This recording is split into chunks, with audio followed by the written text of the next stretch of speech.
नमस्कार दोस्तों, आप सबको बहुत बहुत आभार, अभिनंदन, आदाब। आज मैं अपने मोटिवेशनल वीडियोस की इस कड़ी में आपके लिए एक बहुत ही मोटिवेशनल और एजुकेशनल वीडियो लेकर आया हूँ। इस वीडियो को जब आप पूरा देखेंगे तो बहुत ही सुंदर जानकारी देने की मेरे तरफ से आपको भरपूर प्रयास की गई है। तो ध्यान से मेरे वीडियो को देखें और एक एक शब्द को महसूस करने की कोशिश करें।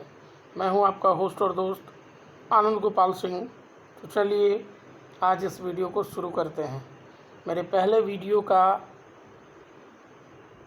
पहला जो टाइटल है आज का, वो है हंस और उल्लू। आज हम आपको हंस और उल्लू की कहानी सुनाएंगे, जिसके माध्यम से कुछ सिखाने का प्रयास करेंगे। आइए प्रारंभ करते हैं इस वीडियो को। ये कहानी आपको झकझोर देगी। 2 मिनट में अच्छी सीख अवश्य लें। एक बार एक हंस और हंसिनी हरिद्वार के सुरम्य वातावरण से भटकते हुए उजड़े, वीरान और रेगिस्तान के इलाके में आ गए। हंसिनी ने हंस को कहा कि ये किस उजड़े इलाके में आ गए हैं। यहाँ ना तो जल है, न जंगल और ना ही ठंडी हवाएं। यहाँ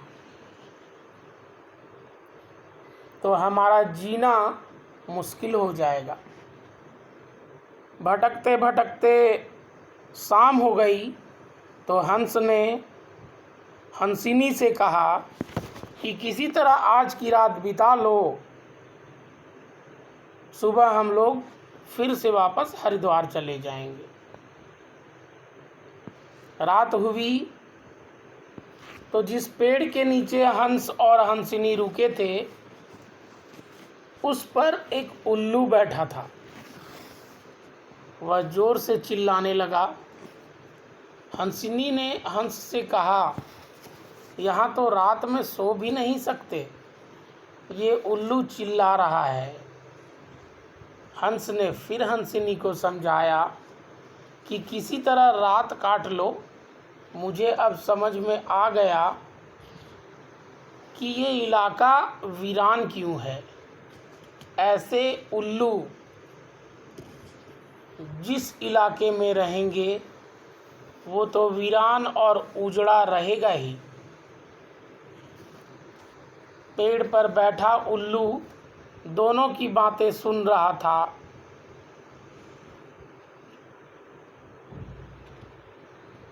सुबह हुई, उल्लू नीचे आया और उसने कहा कि हंस भाई,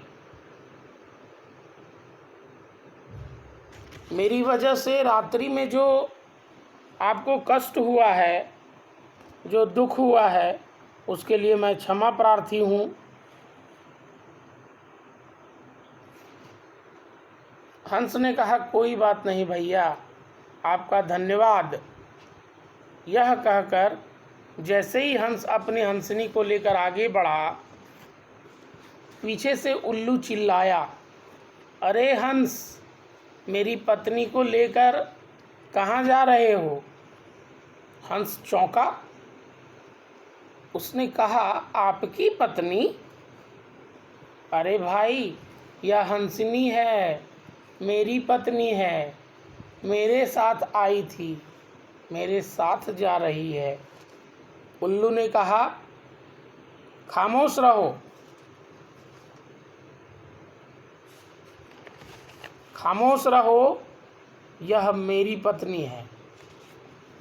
उल्लू ने हंसनी को अपनी पत्नी बता दिया। दोनों के बीच विवाद बढ़ गया। पूरे इलाके के लोग एकत्र हो गए। कई गांवों की जनता बैठी, पंचायत बुलाई गई, पंच लोग भी आ गए। बोले भाई किस बात का विवाद है?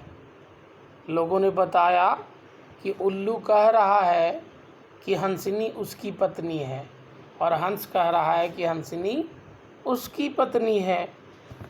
लंबी बैठक और पंचायत के बाद पंच लोग किनारे हो गए और कहा कि भाई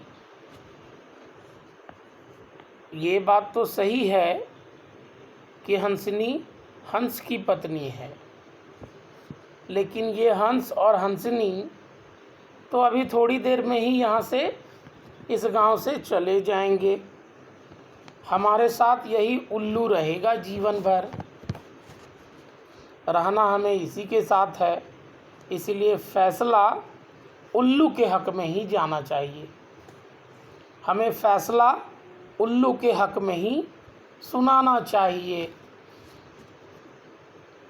फिर पंचों ने अपना फैसला सुनाया और कहा कि सारे तथ्यों और सबूतों की जांच करने के बाद ये अदालत इस नतीजे पर पहुंची है कि हंसिनी उल्लू की ही पत्नी है और हंस को तत्काल गांव छोड़ने का हुक्म दिया जाता है।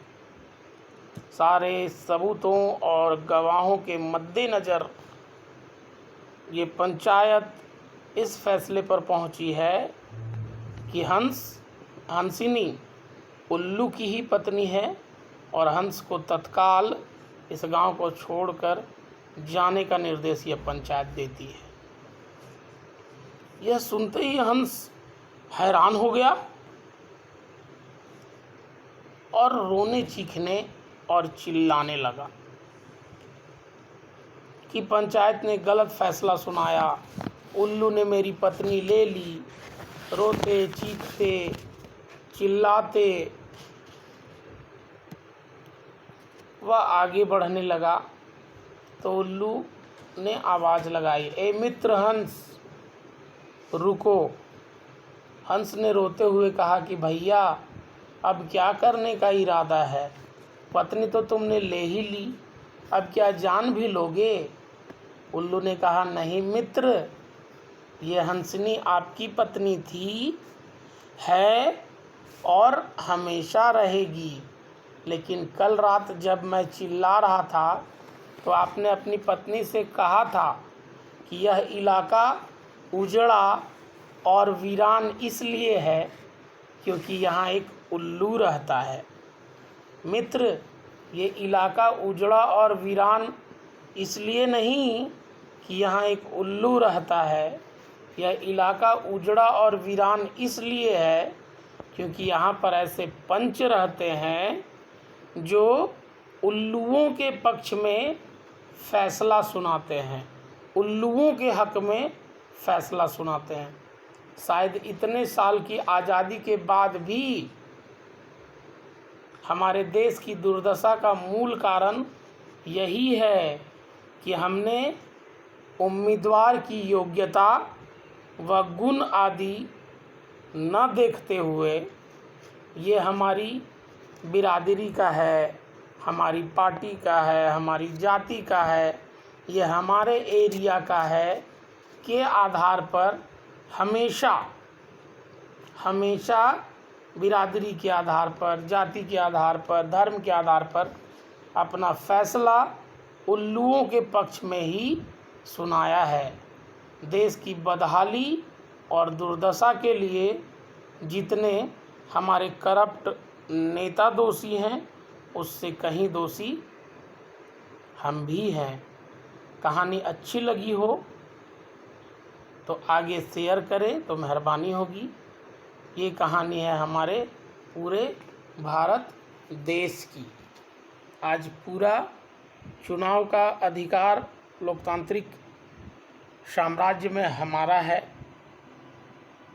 भारत की लोकतांत्रिक गणतांत्रिक व्यवस्था में पूरे अधिकार हमें मिले हैं, फिर भी हम चोर, डाकू, क्रिमिनल, बदमाश, उनको वोट देकर जिता देते हैं और उम्मीद करते हैं कि फैसला हंसों के पक्ष में आए, फैसला मानवता के पक्ष में आए, फैसला अच्छे संस्कारिक व्यक्ति के पक्ष में आए। तो ऐसा कभी नहीं होगा। इंसानियत के पक्ष में फैसला हो, इसके लिए आपको किसी इंसान को ही चुनना पड़ेगा, किसी चोर को नहीं, किसी रंगे सियार को नहीं। कि सामने आता हो तो एकदम भाइयों और बहनों, मित्रों, एकदम आपके चरण धो धो कर पीता रहूँगा और अगले 5 साल एक बार मौका दो। और आप वैसे रंगे सियार को पहचान नहीं पाते हो, आप उनको मौका दे देते हैं और वो फिर जब जीतते हैं तो अपने असली रंग में आ जाते हैं। Netaji is not available for next 7 days, ऐसा लिख देते हैं अपने बोर्ड पे, और आपको अपॉइंटमेंट लेना पड़ता है। तब पर भी आप नेताजी से, विधायक जी से, सांसद जी से, मुख्यमंत्री जी से, प्रधानमंत्री जी से कभी नहीं मिल पाते। तो इसका कारण है कि चुनाव की जो संवैधानिक अधिकार आपको दिया गया है उसका भरपूर इस्तेमाल करें। कोई पार्टी या कोई खास पार्टिकुलर व्यक्ति आपको पसंद आता है तो आप वोट लगाएं, अदरवाइज अपने सारे वोट नोटा में मार दें। फुल्ली बहिष्कार कि मुझे नहीं पसंद, सारे उम्मीदवार चोर हैं। All are bloody characterless. Thank you so much for such type of appreciation, for such type of love, affection. I will surely be grateful for you. I will surely be grateful to you for your such type of kindness that you are taking interest to watch my video. Kindly share it more and more, that everybody should try to get such type of knowledge. मैं इसी तरह से आपको motivate करने के लिए हर दिन या 1 दिन 2 दिन पर अच्छी अच्छी कहानियाँ लाता ही रहूँगा। शुभ रात्रि, नमस्कार, धन्यवाद आप सबको। Love you all.